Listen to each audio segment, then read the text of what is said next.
अमीर और गरीब दामाद का काम। कैसी बातें कर रहे हो बड़े मियाँ, ऐसे नहीं होता है। सोने का जो रेट है वही रहेगा। मैं आपको 100 रुपए सस्ता भी कुछ नहीं दूंगा। ऐसे मत कहो सुनार बाबू, मेरी बेटी की शादी है, बस मेरे पास जेवर खरीदने को 100 रुपए ही तो कम है। इन्हीं में मुझे ये सोने की नथ दे दो ना। अरे अब्बा जी, तुम्हारी बुढ़ी अकल में कब बात घुसेगी? जाओ कहीं और से खरीद लो। 100 रुपए सस्ती नथ मेरे पास जो नथ है उनमें 1 रुपया कम नहीं होगा। केशव ने ऐसे बोलकर अपनी दुकान से उस गरीब आदमी को भगा दिया। केशव बाजार का नामी ग्रामी सुनार था। वो बेचारा बूढ़ा आदमी उदास होकर दुकान से आ गया, लेकिन केशव ने उसे आंख उठाकर देखा तक नहीं। अभी केशव उस आदमी के पीठ पीछे बकबक कर ही रहा था कि वहां उसकी पत्नी निर्मला आई। सुनिए जी, माँ का फोन है, आपसे कुछ बात करनी थी। हे भगवान, अभी एक बूढ़ा गया है और अब बुढ़िया से बात करनी पड़ेगी। लाओ दो। हेलो हेलो जी, बोलिए। नमस्ते दामाद जी, मैं रेखा बोल रही हूँ। दामाद जी, आपसे जरा सी गुजारिश थी। मेरी तबीयत जरा ठीक नहीं है, तो क्या आप कुछ दिनों को मेरे पास निर्मला को छोड़ देंगे? नहीं। क्यों दामाद जी? अरे माँ जी, वो क्या है ना, निर्मला के घर में ना होने से फिर मुझे दिक्कत होने लगती है, तो इसीलिए। केशव ने ऐसे बोलकर फोन काट दिया। आपको ऐसे माँ से मना नहीं करना चाहिए था केशव जी, उन्हें बुरा लगा होगा। मना नहीं करता तो क्या करता निर्मला? मैं तुम्हें उनके पास छोड़ दूं? तुम जानती हो कि घर में कितना काम होता है, मुझे भी तुम्हारी जरूरत पड़ती रहती है। ऐसे में भला कैसे तुम्हें उनके पास छोड़ सकता हूँ? लेकिन वो भी तो मेरी माँ। बस यहीं चुप हो जाओ निर्मला, मैं तुम्हें कहीं नहीं छोड़ूंगा। घर में रहो और घर के काम संभालो। केशव ने ऐसे बोलकर बात को खत्म कर दिया। वो रेखा का दामाद था जिसे अपनी सास की जरा सी भी परवाह नहीं थी। रेखा की 2 बेटियां थी। एक बेटी के पति ने उसे आने से मना कर दिया, जिसके बाद तबीयत खराब में रेखा ने दूसरी बेटी को फोन मिलाया। मेघा बेटा कैसी है? माँ मैं ठीक हूँ, तुम बताओ तुम कैसी हो? ठीक नहीं हो बेटा, इसीलिए फोन किया, तुम मेरे पास आ जा। क्या माँ, आपकी तबीयत सही नहीं है? ठीक है, मैं आती हूँ। नहीं बेटा, ऐसे अचानक मत आना, दामाद जी को बता कर आना, कभी वो नाराज हो जाएं। माँ वो नाराज नहीं होंगे, आप तो उनकी आदत को जानती ही हो। लेकिन चलो, अगर आप कह रही हो तो मैं उनसे पूछकर ही आ जाऊंगी, लेकिन पता नहीं वो कहाँ होंगे। मेघा ऐसे बोलकर अपने पति का इंतजार करने लगी। मेघा का पति गरीब किसान था, जो कि अपने घर की आर्थिक स्थिति को सुधारने के लिए तरह तरह के कामों में लगा रहता था। वो दोनों पेड़ घर में रहते थे। एक तरफ मेघा राम के बारे में सोच रही थी, तो वहीं राम। अरे चाचा, क्या बात है, ऐसे मुंह लटकाए क्यों बैठे हो? अरे बेटा, राम केशव बाबू की दुकान से बेटी के लिए नथ खरीदने गया था। 100 रुपया कम था तो बाबूजी ने नथ नहीं दी, जलील करके भगा दिया। बहुत बुरा हुआ, केशव को ऐसा हरगिज नहीं करना चाहिए था। लेकिन चलिए चाचा, आपकी उदासी नहीं देखी जाती है। ये लीजिए 100 रुपए और ले आइए बेटी की नथ। अरे नहीं नहीं राम बेटा, ये क्या कर रहे हो? तुम तो खुद मजदूर आदमी हो, मुझे ये पैसे मत दो। अरे लख लो चाचा, पैसा तो हाथ का मैल है, आता है चला जाता है और फिर आ जाता है। लेकिन जो पैसा किसी जरूरतमंद को मिल जाए, उससे अच्छा क्या होगा? राम ने ऐसे बोलकर उस बूढ़े आदमी के हाथ पर पैसे रख दिए, जिन्हें लेकर उसकी आंखों में आंसू आ गए। केशव और राम दोनों एक ही सास के 2 दामाद थे। एक ने एक इंसान को खुशी दी थी, तो दूसरा उसकी उदासी की वजह बना। राम बहुत ही अच्छा इंसान था। जैसे ही उस बूढ़े आदमी की मदद करके वो आगे बढ़ा, तो उसने देखा कि एक बुढ़िया भारी सामान सर पर उठाए जा रही है। अरे अम्मा, कैसे इतना भारी सामान लिए जा रही हो? क्या बताऊं बिटवा, बेटी के दूसरे घर सर्दी का सामान लेकर जा रही हूँ। बेटों से बोला था कि पहुँचा दो, लेकिन काम कारोबार से फुर्सत मिले तभी तो वो अपनी माँ के काम आए। अम्मा, इतना सामान सिर पर रखने से तुम्हारे सिर में परेशानी भी हो सकती है। लाओ, ये सामान मुझे दे दो। कहाँ है बेटी का घर? मैं छोड़ दूंगा। राम ने ऐसे बोलकर उस बुढ़िया से सारा सामान ले लिया और उस भारी सामान की पोटली को सर पर रखे उसने उस बुढ़िया को उसकी मंजिल तक पहुंचा दिया, जहां उसे बुढ़िया ने खूब दुआ दी।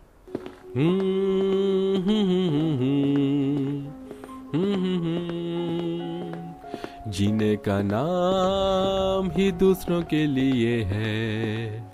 अरे नहीं, मुझे तो घर पर सब्जी लेकर पहुंचना था। मेघा इंतजार कर रही होगी और मुझे तो साहूकार जी की गौशाला को साफ करके अपने खेत की भी सिंचाई करनी है। अरे मेरे पास तो पैसे भी बहुत कम हैं। राम ऐसे ही चिंतित होते हुए लौटने लगा। उसके पास पैसे वगैरह काफी कम थे। जब वो रास्ते में आ रहा था तो उसने देखा कि एक रेड़ी वाले सब्जी वाले की सब्जी गिर रही थी। राम ने उसे उठाने में उसकी मदद कर दी। शुक्रिया भैया। लो जी, ये रख लो। क्यों? ये आलू यहाँ के नहीं, शिमला के हैं। मेरे पास बिक नहीं रहे थे तो सोच रहा था किसी को दे दूंगा। अब आपने मेरी मदद कर दी तो उसके बदले मुझसे ये आलू ले जाओ। शुक्रिया जी, ये होती है भगवान की लीला। अभी मैं परेशान था कि घर पर क्या लेकर जाऊंगा, लेकिन कहते हैं जो दूसरों की मदद करते हैं वो कभी भूखे नहीं सोते। राम ऐसे ही मन भगवान का शुक्रिया अदा करता हुआ चला गया। कुछ देर बाद ही वो अपने पेड़ घर पहुंच गया जहां मेघा उसका इंतजार कर रही थी। आ गए आप? क्या बात है, बोलो। आपको कैसे पता चला कि कोई बात है? तुम्हारे चेहरे ने ही बता दिया। क्या हुआ, माँ की याद आ रही है? राम की इस बात पर मेघा की आंखों से आंसू छलक आए और उसने उसे रेखा की तबीयत के बारे में बताया। क्या कहा, माँ जी की तबीयत सही नहीं है? मेघा, अगर ऐसा था कि माँ ने खुद फोन किया था तो तुम्हें तुरंत चले जाना चाहिए था। मुझे तो अभी बहुत काम है। गौशाला जाकर गायों को नहलाना है और फिर खेत की भी सिंचाई है। एक काम करो मेघा, मैं तुम्हें माँ जी के पास छोड़ देता हूँ। बाद में वक्त मिलने पर मैं आ जाऊंगा। राम की बात पर मेघा मान गई। राम को कई काम थे लेकिन सभी को भूलकर वो सबसे पहले मेघा को उसकी माँ के पास छोड़कर आया और फिर आकर उसने गौशाला और गायों की सफाई की। सभी गाय और गौशाला चमक रही हैं। बहुत अच्छे राम। साहूकार जी, इस काम के पैसे मुझे आज मिल जाएंगे? क्यों नहीं राम? तुम तो ऐसे पूछ रहे हो जैसे कि इन पर तुम्हारा हक न हो। अरे जिंदगी में पहली बार तुमने मुझसे पैसों को कहा है। ठीक है, ले लेना। साहूकार अपनी बात पर अटल रहा। काम के निपटते ही उसने राम को उसका मेहनताना देकर भेज दिया, जहां फिर राम अपने खेत की सिंचाई करने को चला गया और शाम के वक्त वो रेखा से मिलने हाथ में उबले अंडों की पन्नी लेकर पहुंचा। नमस्ते माँ जी। कैसी तबीयत खराब हो गई? अरे केशव जी और निर्मला जी भी यही हैं। हाँ जी, यही हैं। निर्मला, वैसे काफी देर हो गई है हमें आए हुए। बस मिल तो ली तुम अपनी माँ से। चलो अब घर चलो। जी। निर्मला अपनी माँ से विदा लेकर केशव के बोलने से घर वापस आने को निकल गई। केशव ने राम से भी एक शब्द नहीं बोला और नाक पर अपनी अमीरी का घमंड लिए घर आ गया। वहीं राम प्यार से रेखा के पास बैठा और उसे उबला अंडा छील कर देने लगा। ये लो माँ, उबला हुआ अंडा खाओ, इससे आपकी तबीयत जल्दी सही हो जाएगी। अरे नहीं दामाद जी, आप बेवजह ही परेशान हुए। इसमें परेशानी की क्या बात है माँ, आप मेरी माँ हो। मेघा, तुम भी एक दो उबले हुए अंडे खा लो। तब तक मैं माँ जी के पांव दबा देता हूँ। नहीं नहीं दामाद जी, आप क्या कर रहे हैं? मैं भला अपने दामाद से पांव कैसे दबवा सकती हूँ? माँ, दामाद की नहीं बेटे की नजर से देखो, तब तो कोई परेशानी नहीं होगी ना। और वैसे भी माँ के चरणों में स्वर्ग होता है। अब मेरी सगी माँ तो जिंदा नहीं है, तो उनके चरण स्पर्श करके मैं स्वर्ग पालूं, तो क्या माँ आप भी मुझे ये मौका नहीं देंगी? राम की बात सुनकर रेखा इमोशनल हो गई और उसने राम के हाथ पर अपने पांव रख दिए। राम ने काफी देर उसके पांव दबाकर उसकी सेवा की और फिर अपनी पत्नी के साथ मिलकर घर के भी काम करवाए। इस बीच रेखा बस यही सोच रही थी कि उसके दोनों दामाद कितने अलग हैं। सच में किसी ने सच ही कहा है कि या तो ऊपर वाला दिल देता है या दौलत। अरे रुक जाइए, भगवान के लिए ऐसा मत कीजिए। मेरी तरह आपकी भी बेटी होगी। अगर उसके साथ ऐसा होता तो आपको कैसा लगता? अरे अभी के अभी पालकी को खाली करो, कोई विदाई नहीं होगी इसमें। मैं आपके आगे हाथ जोड़ रहा हूँ। मेरी बच्ची की आज विदाई है, आप ऐसा मत कीजिए। ओह करिश्मा, काश तुम अभी मेरे साथ होती तो ये सब तुम होने नहीं देती। अरे विदाई हो तो करिश्मा की तरह, बड़ी सी कार, आलीशान, एकदम नई। तो दूसरी तरफ तो ज्योति की ही विदाई देखो, कैसे निकाल रहे बेचारे को उसकी डोली से हैं। जहां एक तरफ ज्योति की विदाई पर सब लोग ज्योति को पालकी से उतार रहे थे, वहीं दूसरी तरफ बड़ी सी कार में करिश्मा की विदाई हो रही थी। आइए जानते हैं ऐसी विदाई होने के पीछे का राज अपने आगे की कहानी में। ज्योति और करिश्मा दोनों ही बहुत अच्छी दोस्त थी। क्या हुआ ज्योति, तुम आज इतनी उदास क्यों हो? सब ठीक तो है ना? हाँ करिश्मा, सब ठीक है। तुम बिना कुछ भी बोलती हो, मुझे क्या होगा? मुझसे झूठ मत बोलो, तुम्हारी आवाज से साफ पता चल रहा है कि तुम किसी बात से परेशान हो। मेरी कसम खा कि बोलना कोई बात नहीं है। दरअसल मैं कल से कॉलेज नहीं आऊंगी क्योंकि मैंने अपनी फीस नहीं दी है और मेरे पिताजी की इतनी अच्छी नौकरी भी नहीं है कि वो इतने पैसे भर सके। दोनों ही बातें करते करते अपने घर आ जाते हैं। तभी करिश्मा अपने पिताजी से कहती है, पिताजी मुझे 20,000 रुपए की जरूरत है, मुझे अपने कॉलेज की फीस भरनी है। बस इतनी सी बात? ये लो बेटी, ये लो तुम्हारे कॉलेज की फीस, इसे भर देना और पैसों की जरूरत हो तो बता देना। अगले दिन सुबह करिश्मा और ज्योति दोनों ही कॉलेज जाती हैं। ज्योति अपना नाम कटवा रही होती है। तभी करिश्मा वहां पहुंचती है और उसकी फीस देते हुए कहती है, लीजिए मैम, ज्योति की इस महीने की फीस, और ये कल से कंटिन्यू अपनी क्लास करेगी। करिश्मा और ज्योति अपने कॉलेज खत्म करके घर आ रही होती हैं। तभी ज्योति करिश्मा से कहती है, तुमने मेरी फीस क्यों भरी और तुम इतने सारे पैसे कहाँ से लेकर आई थी? मैं तो ये पैसे तुम्हारी चुका भी नहीं पाऊंगी। ज्योति, तुम इसकी चिंता मत करो, तुम मेरी बहुत अच्छी दोस्त हो और मैं तुम्हारे लिए इतना भी ना करूं तो हमारी कैसी दोस्ती। ऐसे ही समय बीतता है और दोनों ही अपने कॉलेज को अलविदा कहते हैं। अब दोनों ही अपने अपने घर में रहते हैं और कभी कभार फोन पर बात किया करते थे। तभी एक दिन ज्योति के पिताजी ज्योति से कहते हैं, अब हमारी बेटी बड़ी हो गई है, अब टाइम आ गया है अपनी बेटी की विदाई करने का। क्या पिताजी, अभी कॉलेज खत्म किए हुए 2 महीने भी नहीं हुए हैं और आप मेरी विदाई के बारे में सोचने लगे? बेटा, आज नहीं तो कल बेटियों की विदाई करनी ही होती है और लड़का हम लोग की तरह साधारण परिवार से ही है। अच्छे रिश्ते फिर बार बार नहीं मिलते, इसलिए तेरी विदाई कर रहे हैं। देखना बेटी, पूरी जी जान लगाकर मेहनत करूंगा और तेरी अच्छी विदाई होगी। ज्योति के घर में ज्योति की शादी की बातें चल रही होती हैं। तभी वो अपने दोस्त करिश्मा को फोन करती है। हेलो करिश्मा, कैसी है तू? बहुत दिन हो गए थे तुझसे बात नहीं हुई थी, इसलिए तुझे फोन किया और तुझे कुछ जरूरी बात भी बतानी है। क्या बात कर रही हो ज्योति? मुझे भी तुझे एक बहुत बड़ी गुड न्यूज देनी है। चल तू पहले बता, फिर मैं बताऊंगी। मेरे घर वालों ने मेरे लिए लड़का ढूंढ लिया है। 4 मार्च को मेरी शादी और विदाई भी। क्या बात कर रही है ज्योति? मुझे भी तुझे यही बताना था कि मेरे पापा ने भी मेरे लिए लड़का ढूंढा है जिसके साथ मेरी शादी 4 मार्च को ही है। क्या बोल रही हो करिश्मा? तो अगर हम दोनों की विदाई एक ही दिन होगी तो हम दोनों तो एक दूसरे से मिल भी नहीं पाएंगे। ज्योति, तुम उदास क्यों होती हो? एक बार हमारी विदाई हो जाएगी, फिर हम दोबारा मिलेंगे। तुम चिंता मत करो, हमारी दोस्ती हमेशा ऐसे ही रहेगी। दोनों की लंबी बातें होने के बाद ज्योति फोन को रख देती है। वहीं दूसरी तरफ दोनों के ही घर में उनकी शादी और किस तरीके से विदाई करनी है, सभी की तैयारी चल रही होती है। प्रेमचंद जी, मैं गायत्री बोल रही हूँ, करिश्मा की सास। दरअसल आपसे ये पूछ रही थी कि करिश्मा से पूछकर बताइए कि उसको कौन सी कार पसंद है, क्योंकि मैं चाहती हूँ कि मेरी बहू करिश्मा की विदाई बहुत ही अच्छे से हो और जब वो दुल्हन बनके मेरे दरवाजे पर आए तो सबकी आंखें फटी की फटी रह जाए। जहां करिश्मा के सास गायत्री उसकी विदाई के लिए गाड़ियां चूज कर रही थी, तो वहीं दूसरी तरफ ज्योति के ससुराल वाले आपस में बात करते हुए कहते हैं, बेटा, मैंने बहू को लाने के लिए मोहनलाल की पालकी बुक की है, उसी से तू ज्योति को लेकर आना। पर माँ, पालकी के पैसे नहीं है मेरे पास, मैं कैसे दूंगा उसके पैसे? अरे भला हम कहाँ से देंगे पैसे? हम कोई पैसे वैसे नहीं देंगे, तू पालकी को लेकर जाइयो, वहीं उसका बाप उसके पैसे देगा। आखिर विदाई तो उसकी बेटी की ही हो रही है ना। अब ज्योति और करिश्मा के घर में शादी की तैयारियां चल रही होती हैं। हल्दी मेहंदी की रस्म हो रही होती है। तभी करिश्मा अपनी मेहंदी वाले दिन मन में ज्योति को याद करते हुए कहती है, आज तो मेरी दोस्त ज्योति की भी मेहंदी है, काश वो मुझसे मिल पाती, उसकी बहुत याद आ रही है।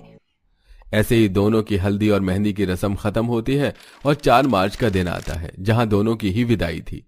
दोनों ही दुल्हन के जोड़ों में तैयार हुई होती हैं। कुछ देर बाद सभी रिश्तेदार भी आ जाते हैं और ज्योति दुल्हन के जोड़े में तैयार होकर अपने घर से बाहर आती है। वहां देखती है कि लकड़ी की टूटी फूटी पालकी उसके घर के आगे खड़ी है। कैसे टूटी फूटी पालकी लेकर आए हैं मेरे ससुराल वाले? मेरी विदाई इस टूटी फटी पालकी में मेरी विदाई होगी? ज्योति जाकर उस पालकी में बैठ जाती है।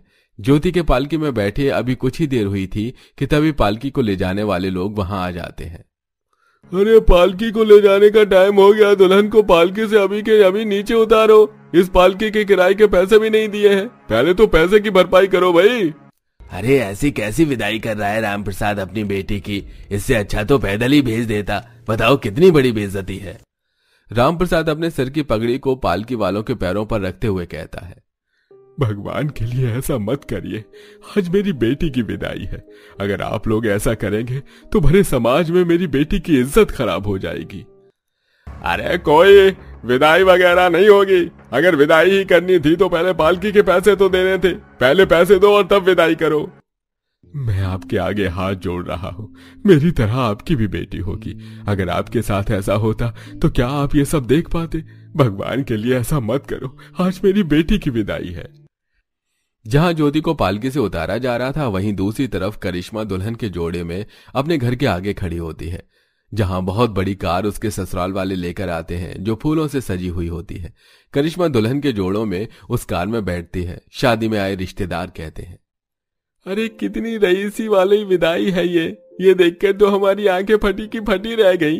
वही दूसरी तरफ देखो, बेचारी राम प्रसाद की बेटी को पालकी पर से उतार दिया। काश मेरी दोस्त ज्योति भी यहाँ पर होती तो कितना अच्छा होता, वो मेरी विदाई देख पाती। करिश्मा की बड़ी सी कार जो कि फूलों से सजी हुई होती है, उसमें बैठकर प्रेमचंद अपनी बेटी की खुशी से विदाई कर देता है। वहीं दूसरी तरफ ज्योति के पिता राम प्रसाद अपनी बेटी की विदाई पर सबके हाथ पैर जोड़ते हैं, तब जाकर उनकी बेटी की टूटे फूटे पालकी में विदाई हो पाती है। ज्योति और करिश्मा अब दोनों ही अपने अपने ससुराल जाते हैं, जहां करिश्मा का ससुराल बहुत ही आलीशान होता है, वहीं ज्योति का ससुराल गरीब होता है, जहां छोटा सा घर और चूल्हे की रसोई होती है। देख बहू, यही है तेरा छोटा सा ससुराल और इस चूल्हे पर ही तुझे अपनी पहली रसोई करनी है। तेरी आदत तो नहीं होगी, इसलिए मैं तेरी मदद करवा देती हूँ। सुमित्रा अपनी बहू ज्योति के साथ मिलकर चूल्हे पर खाना बना रही होती है, तभी उसका पति वहां आता है। ज्योति, हमें माफ कर दो, हमें नहीं पता था कि यह पालकी वाला तुम्हारी विदाई पर इस तरीके से करेगा, जिस वजह से तुम्हारे पिताजी को बहुत ही अपमान का सामना करना पड़ा। कोई बात नहीं, आप लोगों की कंडीशन तो मुझसे भी ज्यादा खराब है। मैं समझ सकती हूँ कि आपके पास पैसे नहीं होंगे। ज्योति अपने ससुराल वालों को माफ कर देती है। उसके ससुराल वाले भी अच्छे थे, उसके कामकाज में मदद करवाते हैं, उसके खाने पीने के हर चीज का उसका ध्यान रखते हैं। वहीं दूसरी तरफ करिश्मा भी अपने आलीशान ससुराल में बहुत खुश थी। वो आए दिन रेस्टोरेंट में खाना खाती और नौकर उसकी सेवा में हमेशा लगे रहते। तभी एक दिन ज्योति करिश्मा को फोन लगाती है। हेलो करिश्मा, कैसी हो? विदाई के बाद मुझे भूल ही गई हो लगता है। नहीं नहीं ज्योति, ऐसा कभी हो सकता है? बल्कि मैं तो अपनी पूरी शादी में तुम्हें ही याद कर रही थी कि काश तुम मेरी शादी में या मैं तुम्हारी शादी में आ पाती, पर हम दोनों की शादी ही एक दिन हुई। हाँ, मैं भी तुम्हें अपनी शादी में बहुत याद कर रही थी। तुम्हें पता भी है मेरे विदाई पर क्या हुआ? ज्योति करिश्मा को फोन पर उसके साथ उसकी विदाई में जो भी कुछ हुआ वो सब कुछ उसको बताती है। और आखिर इस गरीब की विदाई होगी कैसी? पर भगवान का शुक्र है कि मेरे ससुराल वाले बहुत अच्छे हैं, मुझे बहुत प्यार करते हैं। ज्योति, तुम अपने मन को छोटा मत करो। माता पिता से जैसे हुआ उन्होंने तुम्हारी विदाई की।